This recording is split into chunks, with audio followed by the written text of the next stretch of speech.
Being honest with yourself is an act of self-love. Good morning, students. So today I am in front of you once again to do the recap, a revision of chapter 3, Politics of Planned Development. So here in all the slides I'll be discussing in a nutshell that what all we have done in this chapter till date. Believe me, students, a virtual classroom like this one is a digital replica of a traditional classroom.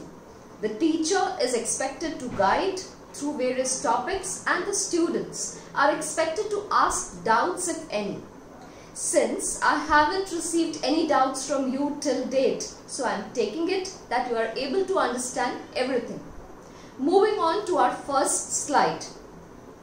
If you remember, students, that when the country gained its independence, then the utmost necessity was to take it out of the economic backwardness that it was in.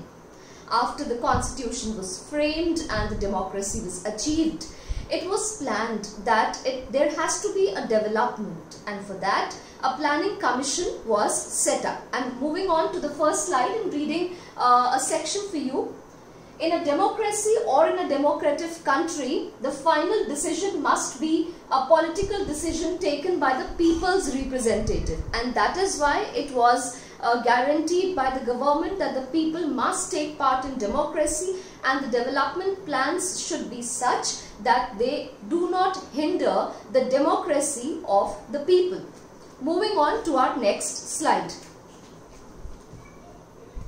Idea of development. Now when development was in the pipeline, then the leaders, the constitution makers and the framers of the policies thought that development has to be such that it has to be based on any of the two prevalent models that time. One was a capitalist society, another was a socialist society. But if you remember, in the previous videos I discussed that India did not opt for any of them and adopted a mixed economic development, a mixed model of development. That means that the private industries were able to interfere in some matters while the matters of crucial importance were still in the hands of the government. I am reading a point from this slide for you.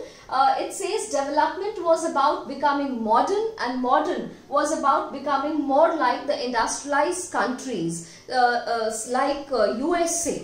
So herein we will see that how India opted for the planning commission and how the first and the second 5-year plans were targeted to hit agriculture and industry at the same time. Moving on to the next slide.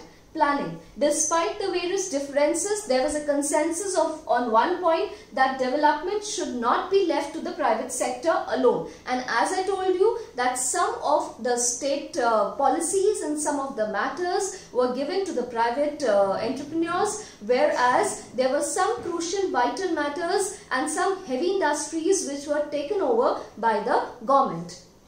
Moving on to the next slide.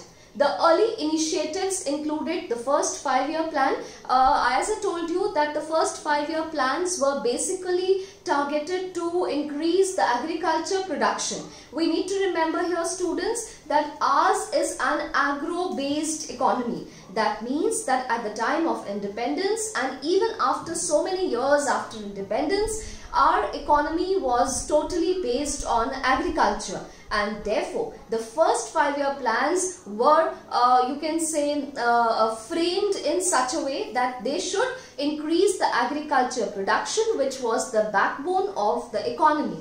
Then coming on to the next slide. The second 5-year plan were also called as industrialization in India. Why? Because it targeted to the industries. It wanted the industries to prosper so that the rural people, the rural lot can move on to the urban areas and they can, you can say they can test their luck and they can get employment, and that is how we'll be able to deal with the problem of unemployment in the country. One more point here, as I told you previously also, that since India adopted a mixed economy, a mixed model of development, therefore it was thought that more and more industrialization will be able to increase the GDP, the national income of the country, and this is how education and healthcare measures will improve. Moving on to the next slide.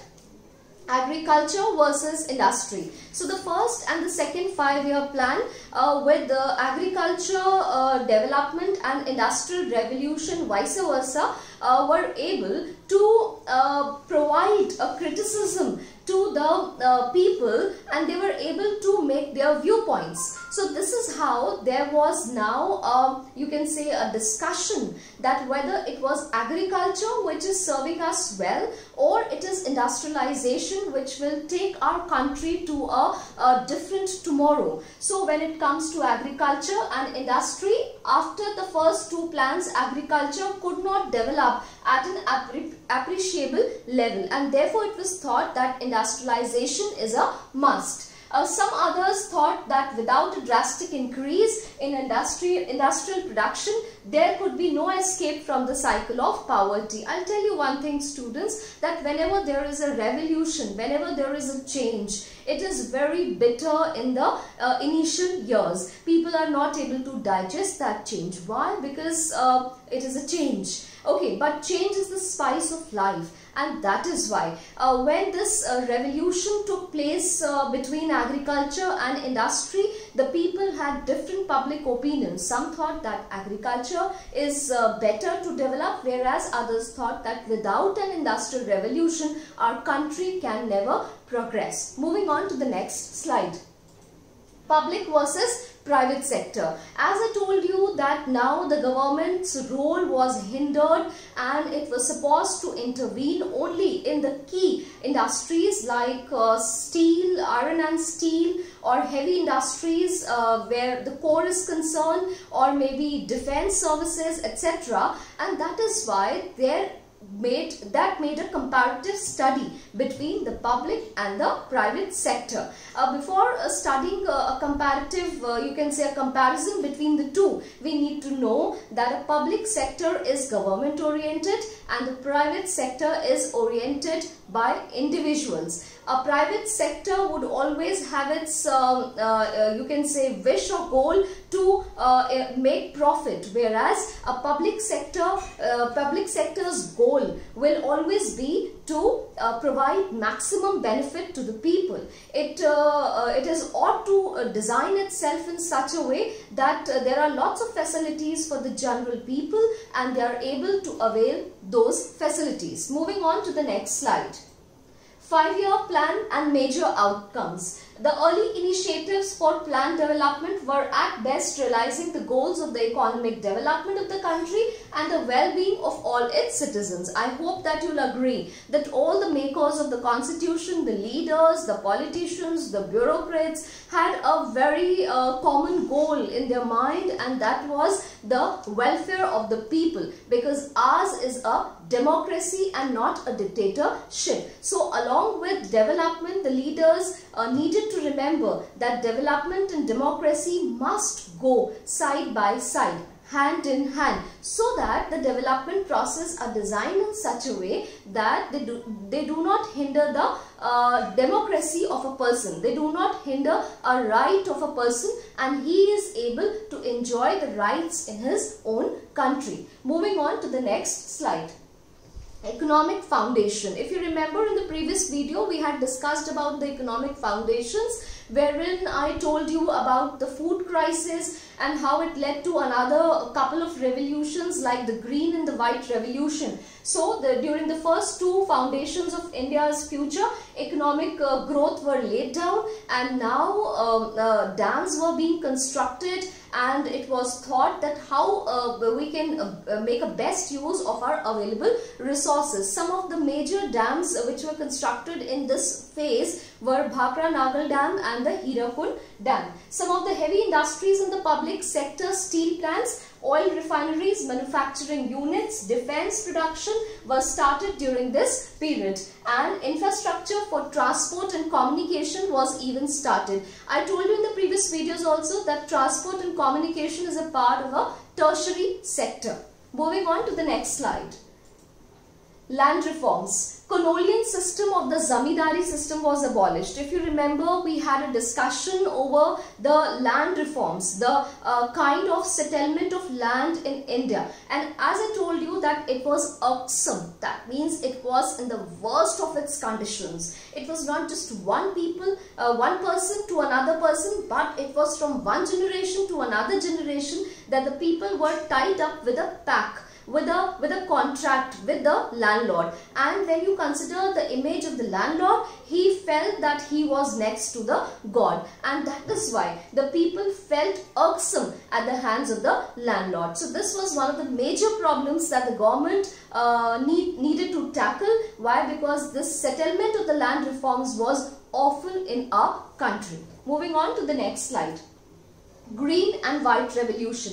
As I told you students that the Green Revolution, which is also called as the Third Agricultural Revolution, and it started between 1950 and the late 1960s. The major you can say policies or the target of the Green Revolution was a rapid increase in the agriculture production, providing HYV seeds, that is high yielding variety seeds, pesticides, fertilizers, irrigational tools, and a better loaning capacity from the banks to the farmers were some of its you can say part and parcels. When coming to the White Revolution, it was also called as the Operation Flood in the country, and the White Revolution was basically targeted with the purpose of doubling up the quantity of the milk available in the country. As I told you in the previous videos that the outcome of the Green Revolution was not very fine. It did affect you can say in some of the states very well. Some of the states especially towards the north, like the western Uttar Pradesh, Punjab, Haryana. These were few states which were benefited out of the Green Revolution, whereas the rest of the world did not affect much. Whereas when you consider its benefits, the benefits were many. Why? Because some of the farmers became you can say prosperous, and especially it gave effect to the those farmers who had a medium-sized land ownings with them. Now when you consider the White Revolution, our country was one of the deficient countries in the production of milk. But this particular revolution, the White Revolution, which is also called as Operation Flood, was started by someone who is considered as the founder of this particular revolution. He is also called as the milkman of India.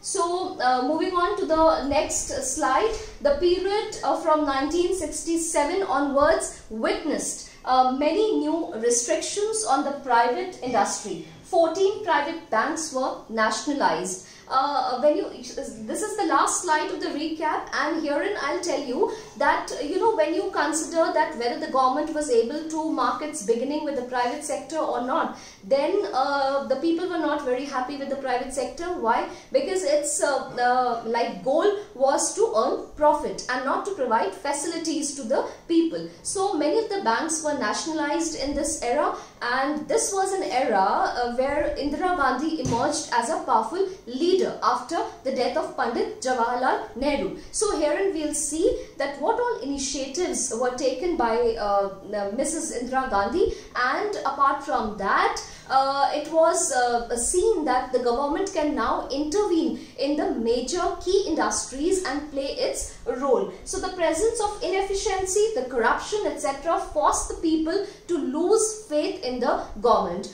In the next chapter, we'll be seeing that how the beginning of the era of Indira Gandhi was full of chaos, and the people were dissatisfied with her, and they even tagged her as an inexperienced leader. So Why? Because herein you will get the points that the people had started losing their faith in the government because of the prevalence of corruption and unemployment, etc. So we will see that what will be the results, but before that we need to revise this chapter, and students, in the next video of this chapter I'll be closing it with a discussion on the caricatures and a map which is important from this chapter. So after this we will close this chapter and we'll be beginning with the next one. Thank you.